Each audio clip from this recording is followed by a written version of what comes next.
We're going to talk about coming home to the body, how dissociative systems relearn safety. Hi, I'm Sarah, licensed professional counselor in the state of Michigan, and I work with those who have dissociative disorders. I myself have a dissociative disorder. For many people who live with dissociative identities, the hardest place to return to is home, not to the house you grew up in, but the body you live in now. The body holds memories. It remembers pain, fear, and sometimes betrayal. So coming home to the body isn't about forcing presence. It's about building trust with the one place that carried you through everything. Let's talk about why the body feels unsafe. Dissociation often begins because the body was the scene of trauma.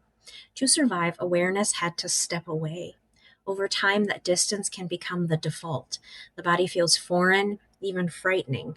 In trauma therapy, we call this somatic dissociation, the split between knowing something happened and feeling it in the body.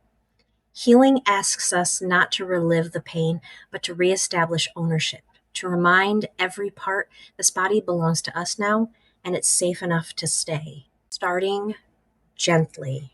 Embodiment isn't a spirit, it's a sense of small negotiations with your nervous system. Start with simple sensations that don't overwhelm. Notice the weight of a blanket. Feel your feet on the floor. Stretch one hand and watch how it moves. If you sense panic or numbness, pause. Say to yourself or inside the system, we don't have to force anything. We can come back later. That choice is what turns body awareness from a trigger into a relationship.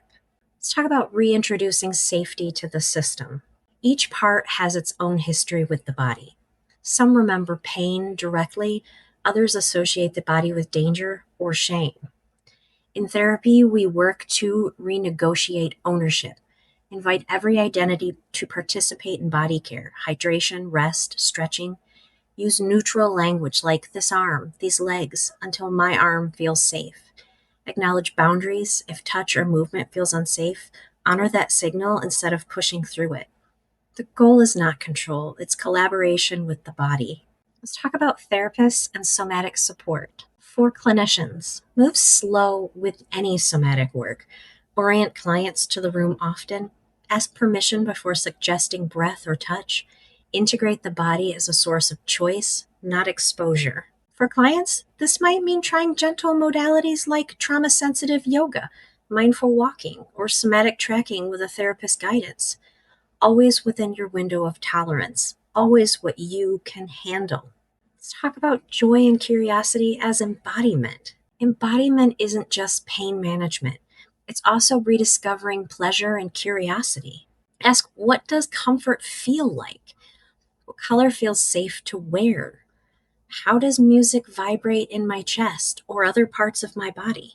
Moments of gentle joy tell the nervous system we're allowed to exist here. That's what healing looks like. Not consent ease, but increasing permission to be present. Finally, let's reflect on this a little bit. Coming home to the body is a process of forgiveness, not for what was done to you, but for how the body had to survive it. Every time you breathe and notice your heartbeat without fear, you're rewriting the story of safety.